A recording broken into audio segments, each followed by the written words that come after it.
7 things to know before starting an e-commerce business. Before we start, I would like you to hit that red subscribe button so that you never miss out on any of our videos.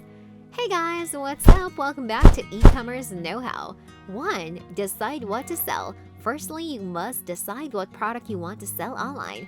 Personally, the advice I would give you here is to sell a product that you understand and that interests you. Many entrepreneurs are selling knowledge they already have or a product they already know how to produce. Not only will you be creating a business with a product that you are passionate about, but you will also be able to truly add value through your personal knowledge. As you are thinking of starting an online business, odds are you already have an idea of a product you want to sell. Although this is a great start, it is still crucial that you research your product you'll be selling. Is there a demand for this product? Who are your competitors? Is there a gap in the market? Who are your potential customers?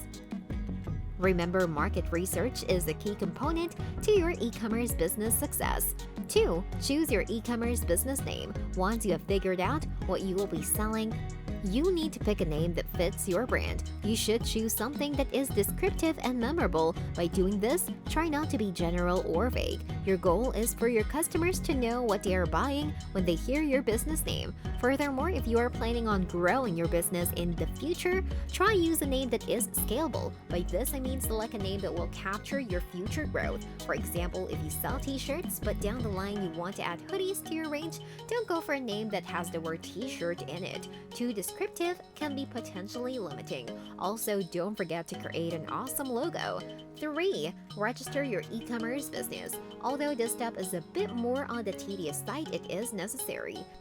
A simple search on your country's government website to guide you through how to set up.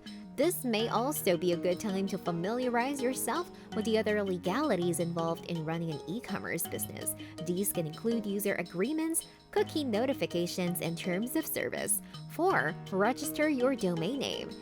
In this step, you'll need to decide on a descriptive and memorable domain name for your website. I suggest combining this step with step 2 so you can ensure that the domain name is available.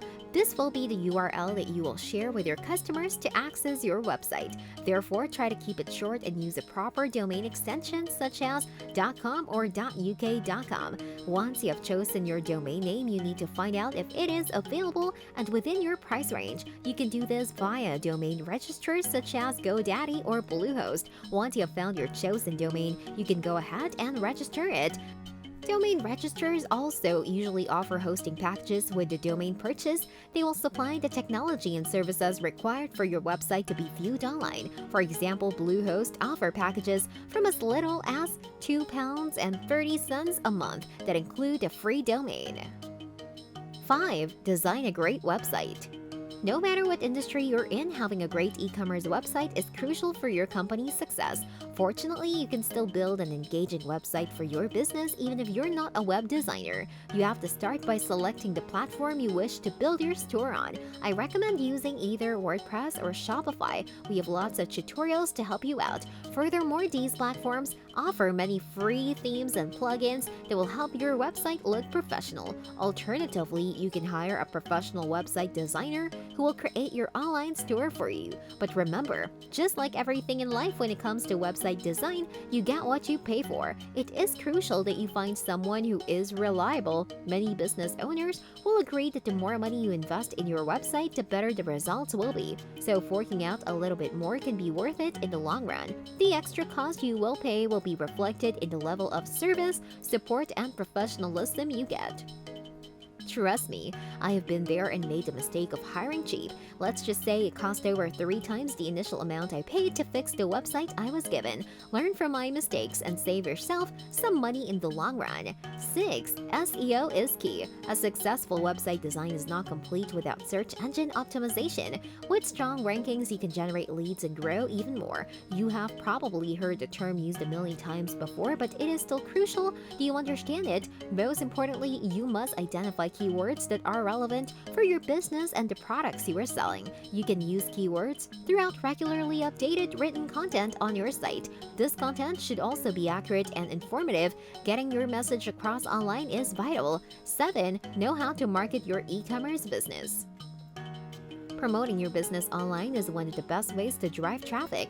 How you portray your brand online determines how eager people will be to visit your online store. If you are overwhelmed by all of the marketing jargon out there, start with something that most of us already know: how to use social media. Social media is the best way to reach a large number of people instantly for free, but it does take time to build a following. I would advise setting up your social media accounts before launching your business to create interest. Marketing can also come at a high cost. If you don't have the money, you better be prepared to have the elbow grease. Marketing your business is a lot of work, whether it be creating social media content or running ad campaigns. The first step is to decide what type of marketing you will use. Will it be sponsored content, pay-per-click ads, social media advertisement?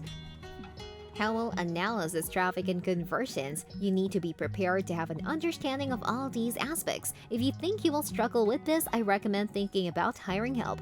This brings us to the end of our video. I hope you enjoyed it. Hit like if you did, and don't forget to subscribe to our channel so that you don't miss any of our videos in the future. Also, watch the 2 videos that are on your screen because I'm sure you love them. With that, I'll see you in the next video.